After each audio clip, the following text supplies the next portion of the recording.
நைட்டுக்கு வந்து பச்சை பட்டாணி குருமாவும் சப்பாத்தி கொஞ்சமாக பூரி செஞ்சிடலாம் அப்படின்னு சொல்லிட்டு தான் வந்து செஞ்சுட்டு இருக்கேங்க. பச்சை பட்டாணி குருமா வந்து ஆல்ரெடி நான் வந்து வீடியோ அப்லோட் பண்ணியிருக்கேன். வேணுன்றவங்க லிங்க் கொடுத்துருக்கேன், செக் பண்ணி பாருங்கள்.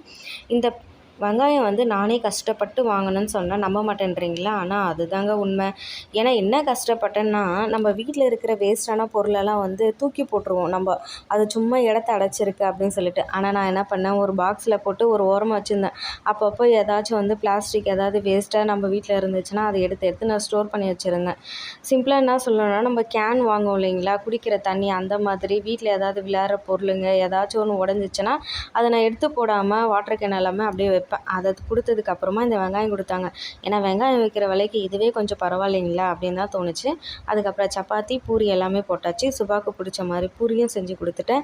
நீங்கள் இந்த மாதிரி பிளாஸ்டிக் எல்லாம் என்ன பண்ணுவீங்கன்னு சொல்லுங்கள். வீடியோ பிடிச்சிருந்தா லைக் அண்ட் சப்ஸ்கிரைப் பண்ணுங்கள் ஃப்ரெண்ட்ஸ். பாய். நெக்ஸ்ட் வீடியோவில் பார்க்கலாம்.